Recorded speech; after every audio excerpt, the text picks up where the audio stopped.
ورحمۃ للمؤمنین ولا یزید الظالمین الا خسارہ.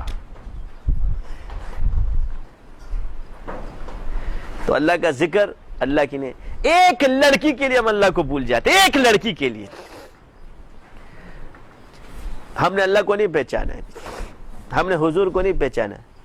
جس اللہ کو دیکھ کے بندہ جنت کی حوریں بھول جائے تو لڑکیاں کیا چیزیں.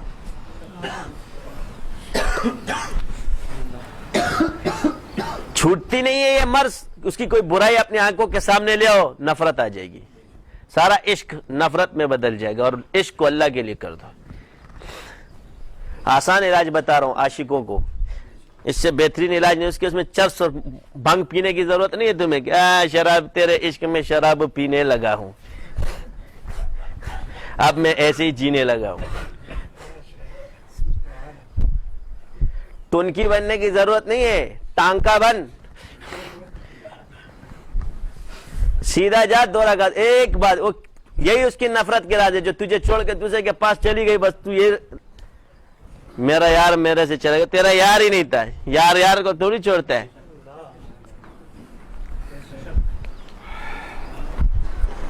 اگر تو مخلص تو وہ نادم ہوگا، اگر وہ مخلص تو تو نادم ہوگا. ندامت مخلص کو نہیں ہوتی ہے، ندامت اس کو ہوگی جس نے دھوکہ دیا ہے. ندامت گناہ میں. اور اخلاص یہ ہے کہ تم اس کے ساتھ نکاح کرو، اس کی عزت کے ساتھ مت کھیلو.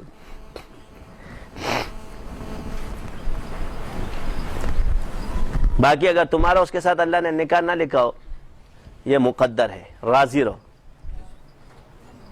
تو ان چکروں میں پڑھنے سے بہتر ہے یہ الگ ٹینشن ہو جاتی ہے. کیا ہو جاتی ہے؟ اور عاشقوں کی شادی ہوتے میں نے بڑی مشکل سے دیکھی ہے. میں نے تو سارے عاشقوں کو قبر میں جاتے ہوئے دیکھا ہے. اس لیے عشق مت کرو، عشق اللہ سے کرو. کیا پسند والوں کی شادی ہو جاتی ہے، عاشقوں کی نہیں ہوتی. سیدھی سی بات ہے. لیلا مجنو قبر میں، چیری فرحا قبر میں، سسی پنو قبر میں، ہیر رانجھا قبر میں، رومیو جولیس قبر میں، سارے قبر میں گئے مگر دنیا میں نہیں ملے. ہمارے پشتوں میں کون سا ہے؟ مومن خان و شیرین غم پر قبر کے غریبان مڑشو مڑشو کنا پس دورا پس غریب زنگل کے مڑو بیا نمڑشو جو نیم کم دیتے دیا عاشقان و غریبان. تو مت لڑاؤ. عشق میں زندگی کم ہے. یا تو چرسی بنو گے، یا شرابی بنو گے، یا موالی بنو گے.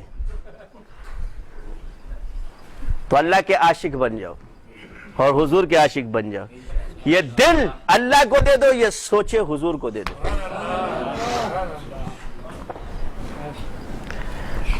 یہ دل اللہ کو دے دو، یہ سوچے حضور کو دے دو. پھر دیکھو کیا ہوتا ہے. میرے سوچ میں حضور ہو اور میرے دل میں اللہ کے ساتھ. آج ایک دن، 2 دن تھوڑا تھوڑا کرو. 10 دن، 20 دن، 30 دن، 40 دن، 50 دن. آتے رہو، جاتے رہو، سوچتے رہو. پہلے تم سوچو گے پھر وہ تمہیں سوچے. آجا اب نہیں جانا. صرف تو نے یہ دائرہ کراس کرنا ہے محبت کا. یہ دائرہ کراس کیا پھر اس کی بھی محبت ہو جائے گی تجھ سے. پھر اس سے دوسرا دائرہ ہے، پھر تو بھاگے گا وہ تجھے بھاگنے نہیں دے گا. یہ ہے نحن نزلنا ذکر انا نحن نزلنا ذکر وانا له لحافظون. جو یہ تیسرے دائرے میں چلے جاتے ہیں یہ پھر نہیں چھوٹ سکتا. یہ پھر نہیں چھوٹ سکتا. 3 دائرے ہیں محبت کے. کتنے؟ یہ نقش بند دائرے کے 3 محبت. پہلے تم اللہ سے محبت کرو گے، یہ پہلا دائرہ ہے. پھر دوسرا دائرہ کہ وہ تم سے محبت کرتا ہے، تم اس سے محبت کرتے ہو. پھر تیسرا دائرہ ہے وہی ہم سے محبت کرتے ہیں، ہم اس سے نہیں کرتے. جب اس دائرے میں داخل ہو جاؤ گے نا، ستاپ پلار انبیاء اللہ سے کم جاتے گرز تے خراب شہز بتاؤ بنے. پھر تم جدھر جائے گا وہ ماحول ہی اللہ چینج کرے گا. سینما ہال جائے گا وہ بھی بند ہو جائے گا، ٹی وی میں جائے گا وہ بھی خراب ہو جائے گا. اب یہ جیو گر گیا. پھیلاؤ جو تمہاری ناقدری کرے گا غرض اللہ معاف فرمائے جاتا تو نہیں ہے ویسے، مگر جس ماحول میں ایسے بزرگ گئے کسی وجہ سے اللہ تعالیٰ نے اس ماحول کو بدل دیا. جنید بغدادی رحمت اللہ علیہ ایک طوائف کے پاس، اور ایک ہی رات میں اللہ نے اس کو ہدایت دی اور اتنی بڑی اللہ والی بنی. بعض کہتے ہیں کہ 70 مسلمان ہوئے. اس کے ہمارے دلوں میں وہ طاقت کہاں ہے؟ تم لوگ مت جانا کہ میں طوائف کو دعوت دینے جا رہا ہوں، تیرا ساری تیری دعوت پی کے آ جائے گی. جتنی دعوت لے کے گیا وہ ساری چھوڑ کے آ جائے گا. تم دور رہو. کیا تم ابھی جنید بغدادی نہیں ہو؟ ایسا نہ ہو کہ تم لوگ یہ سوچتے کہ میں بھی جنید بغدادی بن گیا ہے. یہ ایک مثال دے رہے. بعض لوگ ہیں جنید بغدادی کہتے ہیں. تم لوگ دور رہنا خدا کے لیے. یہ وہ والی ہے، وہ دور تھا جنید، وہ ایک عورت کا واقعہ ہے. یہ وہ والی نہیں ہے. اللہ ان کو سدھارے گا. میں نے ایک چیز دیکھی ہے کہ یہ جو جتنے حکمران ہیں یا جتنے بڑے بڑے ہوتے ہیں یہ بھی ایک ہاتھ سے مجبور ہے. کیوں کیا مجبور ہے؟ تم نے تو سدھرنا ہے نہیں. تو وہ ایک تھا مینٹل ہو گیا تھا، نوشیروان بادشاہ تھا. کیا تھا؟ نوشیروان تھا. کون سا تھا؟ اس کی ایک بیوی تھی، وہ ایک خادم کا، اس کی سزا اس نے ساری عورتوں کو دی. اس کی سزا اس نے ساری عورتوں کو دی. اس کی بیوی نے ایک خادم کے ساتھ زنا کیا. جوان کے بچے نے کیا کیا؟ بس رات کو لڑکی لاتا، صبح اس کو قتل کرتا. ایک رات کے لیے عورت لاتا اور اس کے انتقام میں پتہ نہیں اس نے کتنوں کو قتل کیا.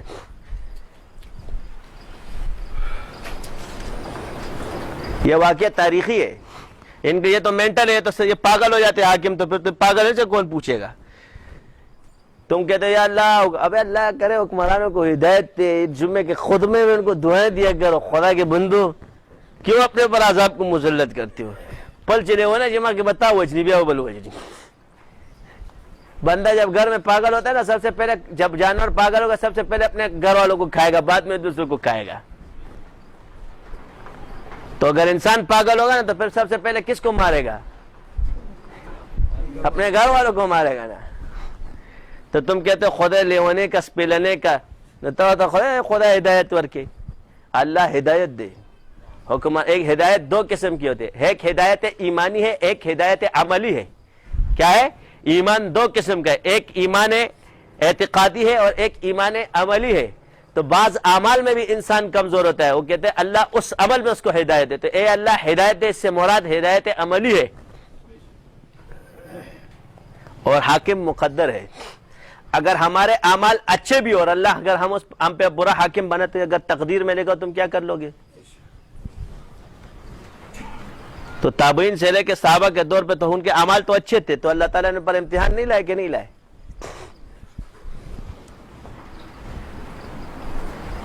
تو ان باتوں کو چھوڑو. یہ ہماری سوچ خراب ہو چکی ہے. کیا امریکہ کے نہیں، فلانا کے نہیں، ڈنگڑا. تو امریکہ کو کس نے بٹایا ہے؟ وہ خود بیٹھ گیا. تو یہ عقیدہ رکھنا درست نہیں ہے. حاکم اللہ بٹاتا ہے، فقیہ اللہ بناتا ہے، صوفی اور ولی اللہ بناتا ہے. ولایت اللہ کی طرف سے، حکومت اللہ کی طرف سے. ہاں تمہارے اعمال ہے. تو اعمال کیا ہے؟ تو تم کہتے جی نمازیں ہم پڑھتے، روزے ہم رکھتے، زکوٰۃ ہم دیتے. پھر کون سا عمل ہے؟ تو تم لوگوں سے خدمت رہ گئی ہے. اب میں تم لوگوں کو بتا رہا ہوں کون سا عمل رہ گیا ہے. خدمت کی خرابی ہے. تم نے خدمت نہیں کی اور خدمت میں حکومت ہے. عبادت. احمد اللہ رحمت اللہ علیہ ایک دن جائے کہ حضرت تفسیر کرے قرآن کی، تو قدم اٹھا کے ایسے سب سے مختصر تفسیر لکھی ہے. یہ ٹرین پہ یوں پاؤں رکھا ہے، ٹرین چل رہی ہے. فرمایا بیٹا سنو، عبادت اللہ کی، اطاعت رسول اللہ کی، اور خدمت خلق کی. یہی قرآن ہے. کیا؟ تو آپ مجھے بتاؤ آپ سے کون سی چیز رہ گئی ہے؟ چلو میں تمہیں بتاتا ہوں. تجارت کی سنت تم نے چھوڑی، خدمت کی سنت تم نے چھوڑی،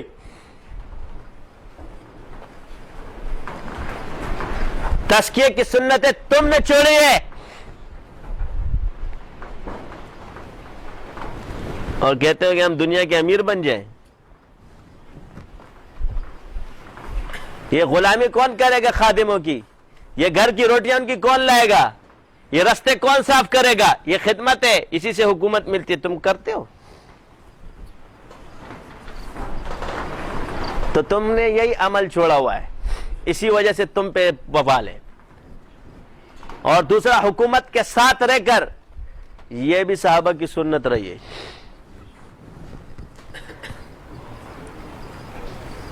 اور ان کی اصلاح کرنے کی کوشش کی ہے۔ اور حکمرانوں کو خطوط بھیجنا اور ان کی اصلاح کرنا، یہ حضور کی سنت۔ آپ علیہ السلام نے ان کی عزت کی، یہ حضور کی سنت۔ آپ سنت کی نیت سے لوگوں سے ملو، مطلب کی نیت ہی نکال دو۔ کسی غرض سے ملو ہی نہیں کہ یہ حاکم میرا یہ کام کرے گا، اس نیت سے ملو کہ یہ دین پر آ جائے۔ تمہاری یہ نیت خیر پیدا کرے گی، تمہاری وہ نیت فساد پیدا کرے گی۔ یہ آپ علیہ السلام کا گھر ہے، مبارک ہے، سامنے خبیث کا گھر ہے، یہ حضور کا گھر ہے، ادھر خبیث کا گھر ہے۔ یہ شر اور یہ جو شر ہے، یہ بائیں ہاتھ والا، یہ اور یہ خیر، یہ تو ساتھ ساتھ ہے۔ ادھر ابو جہل، ادھر حضور، یہ سامنے اتنا فاصلہ ہوگا آپ علیہ السلام کی پیدائش کا۔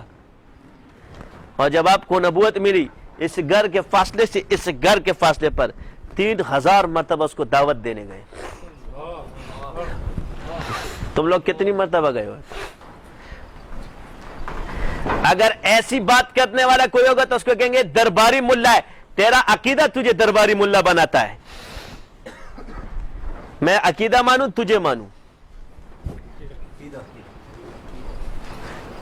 درباری ملا میری جان اس کو کہتے ہیں جو اصلاح نہیں کرتے، درباری ملا اس کو نہیں کہتے۔ تو تمہاری شدت نے بگاڑ پیدا کی ہے۔ تم مخلص ہو یا کچھ بھی ہو، جاؤ گے، کیونکہ اس کے ساتھ موت ہے، بچوں تک کی ہے۔ کیوں کہ جب صحابہ شہید ہوئے تو تو بھی ہوگا، تو پھر نہیں بچے گا۔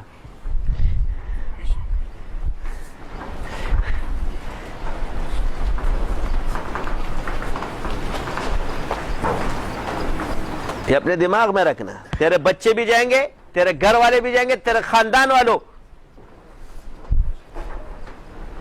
تو ان چیزوں کو سوچو۔ اس لیے عقیدے نے پہلے ہی کہہ دیا، یہ جابر اور ظالم حکمران کے خلاف خروج نہیں کرتے۔ یہ کون بتا رہا ہے؟ اگر یہ درباریت ہے تو یہ عقیدہ کیوں کہہ رہا ہے؟ یہ جابر کون ہوتا ہے اور یہ ظالم کون ہوتا ہے؟ یہ نیک لوگ ہوتے ہیں۔ اور آپ کہتے ہیں سلطان العادل کو کیا؟ عادل کا تیرے لیے دعا کا کیا فائدہ ہے؟ وہ تو اس کا ایصال ثواب ہے۔ عادل سلطان کی دعا تیرے حق میں قبول ہوگی۔ یہ تو حدیث کے اندر ہے کہ اللہ تعالیٰ عادل حکمران کی دعا رد نہیں کرتا۔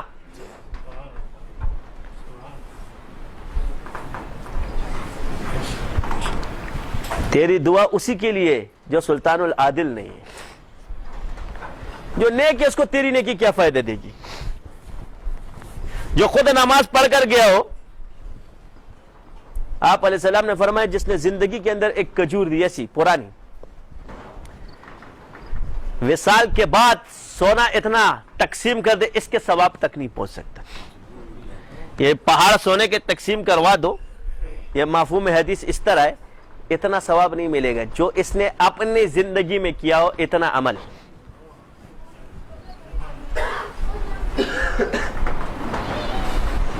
تو بات میری جان کے ٹوٹو ہم تمہیں سمجھا رہے، تو ہم جابر اور ظالم حکمران کے خلاف خروج نہیں کرتے، عقیدہ ہے، میری بات نہیں ہے۔ اس پر لعن تان نہیں کرتے، یعنی گالی بھی نہیں دے سکتے آپ، اور اس کی ہدایت کی دعا کرتے ہیں۔ میں اس نتیجے پر پہنچا کیوں؟ یہ خود سے بیٹا ہے؟ نہیں، یہ مقدر ہے۔ تو ہم ایمان لائے، آمنت باللہ وملائکتی وکتبی ورسلی والیوم الآخر والقدر خیرہ وشرہ من اللہ تعالی والبعث بعد الموت۔ تو یہ مقدر ہے، اور اپنی تقدیر کو دعاؤں سے صحیح کرو، بد دعاؤں سے خراب مت کرو۔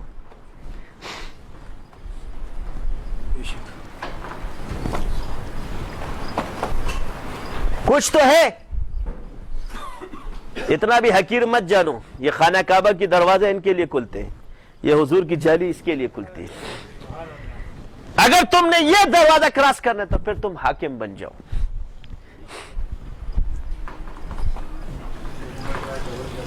تو ان کی اطاعت سکھائی گئی جائز امور میں. ناجائز میں تو میں منع نہیں کرتا, چپ ہو جاؤ نا, وہ جانے اور اللہ جانے, تو اس کو سزا نہیں دے سکتا, رب دے گا. تو اس کو سزا دے کر اپنے آپ کو سزا مت دے.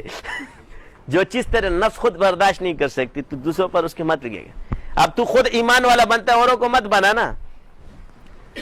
وہ بے ایمان تو دوسروں کو مت بنا, وہ بھی بے ایمان نہیں ہے. ظلم اور ذاتیاں ہوتی ہے, ہر دور میں رہی ہے, سوائے صحابہ اور حضور کے دور کے علاوہ بعد میں جو دور اس میں سے تم خالی نہیں کر سکتے. اس پر صحابہ نے بھی خاموشی اختیار کی ہے. تو ایک حفاظت دین ہے, ایک نفاذ دین ہے. تو حفاظت دین تم کر رہے ہو نا, بس کرتے رہو, پڑھاتے رہو. حاکم جانے اور وہ اللہ جانے, رب جانے اور وہ جانے, ہم تو دعا ہی کر سکتے. تو اس لیے دعا کرو کہ اللہ ہم پر عادل حکمران بٹھا دے, اور اگر عادل حکمران نہیں ہے تو بٹھا دے نہیں, یا اللہ اس کو عادل بنا دے. یہ بھائی اس کو بھی بنا سکتا ہے, تو اس کے بیٹھنے کا انتظار کرے گا, یہ جو بیٹا ہوا اس کو بنا دے. تو ہدایت کی دعا کرو. وہ بھی اللہ سے ڈرنے والے, کوئی خدا نہیں ہے نعوذ باللہ کہ آپ کہتے ہیں میں خوف خدا نہیں ہے, سب میں ہوتا ہے, ہم ان کے دل سے واقف ہیں. اللہ کا خوف سب کے دلوں میں ہے. یہ ہو ہی نہیں سکتا کہ اللہ سے ڈرنے والا کوئی نہ ہو. اتنا بھی پن خان پیدا نہیں ہوا ہے جو مرغی سے ڈرتا ہے اللہ سے نہیں ڈرے گا. اللہ اللہ ہے, اللہ کے قہر سے ڈرنا چاہیے. خوف خدا ہوتا ہے. تو اس لیے دعا کرو, ہر روز دعا کرو اللہ ہم سب کو ہدایت دے. اور ہمارے اعمال کی کمیاں ہیں, ہم دوسروں کے اعمال دیکھتے, اپنے اعمال نہیں دیکھتے. جبکہ اپنے محاسبہ اپنے اعمال کا کیا جاتا ہے, دوسروں کے اعمال کا نہیں کیا جاتا. محاسبہ اعمال اپنا ہے. اور جن علماء اور صلحاء نے حکمرانوں کی تربیت کی ہے, انہوں نے انقلاب پیدا کیے. آپ دور رہتے ہو, کیا پکڑ دو, گالیاں کیوں نہیں دیتے تم لوگوں کو؟ بس گیری نشتہ, بس کفران شیوی دی. ہدایت کی دعا کرو. اتنا سخت گناہ ہم سے نہیں ہوتے, سب سے ہوتے. بس فرق صرف اتنا کہ ہم اپنے گناہ کو گناہ نہ مانے تو ایک الگ بات ہے. ابو سفیان رضی اللہ تعالی عنہ کے بارے میں حضور فرماتے جب فتح مکہ کیا, مکہ جب فتح ہو, کیا فرمایا حضور؟ اس کی سرداری اس وقت بھی قائم رکھی. جو ابو سفیان کے گھر میں پناہ لے اس کو بھی امن. تو یہ وہ سردار تھا نا. تو یہ تقسیم اللہ کی ہے.